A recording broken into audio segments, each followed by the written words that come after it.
काजल राघवानी का एक सॉन्ग आया है जिसमें खेसारी लाल यादव के टारगेट करके उन्होंने गाना बनाया है। और गाना क्यों बनाया है सबसे पहले जानने का कोशिश कीजिए। डिफेंडर से आप उतरिएगा बाबा, आज जाके टेम्पू में बैठिएगा तो हमको दिक्कत होगा कि नहीं। नमस्कार, शिवांश न्यूज में स्वागत है।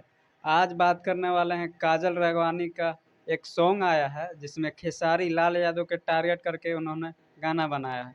और गाना क्यों बनाया है सबसे पहले जानने का कोशिश कीजिए। बात ऐसा है कि खेसारी लाल यादव और काजल राघवानी में एक विवाद होता है, लोग ब्रेकअप हो जाता है। तब शुभांकर मिश्रा एक पत्रकार होते हैं जो कि खेसारी लाल यादव का इंटरव्यू करते हैं। उस इंटरव्यू में खेसारी लाल यादव बोलते हैं कि जो टेम्पो में बैठ करके डिफेंडर में आएगा, ऐसा कुछ करके बोले थे। तो वह डिफेंडर से आप उतरिएगा बाबा, आज जाके टेम्पू में बैठिएगा तो हमको दिक्कत होगा कि नहीं। इस चराता था ना, तो समझ जाओ कितना दिमाग होगा। उनको छूने के लिए औकात चाहिए, औकात उतना बड़ा होना चाहिए कि आप उनको छू सकें। कुछ करके बोले थे। तो वही सेम चीज को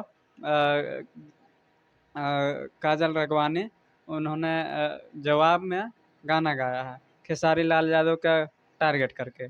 जैसे और अक्षरा सिंह का विवाद हुआ था। सबसे पहले अक्षरा सिंह ब्रेकअप होता है, जिसे में सेम टू सेम उसी प्रोसेस होता है जिसे अक्षरा सिंह करती है, वैसे ही काजल राघवानी भी करती है। एक इंटरव्यू में काजल राघवानी बोली भी थी कि हमको मैंने अक्षरा सिंह से देख करके हमको हिम्मत मिला है, ऐसा करके इंटरव्यू में बता रहे थे।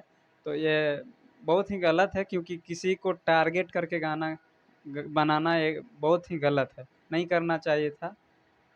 है बाबा, आखिर इंसान ही है ना, कोई घोड़ा है थोड़ी। अरे महाराज, हर रेस में दौड़ते रहेंगे हम। बताइए, आप डिफेंडर से उतर के ऑटो में काहे बैठ गए जी? बहुत तकलीफ हो रहा है उनको। हाँ, तो वो भी कौन सा करीना कपूर के साथ दिखाई दे रहे हैं।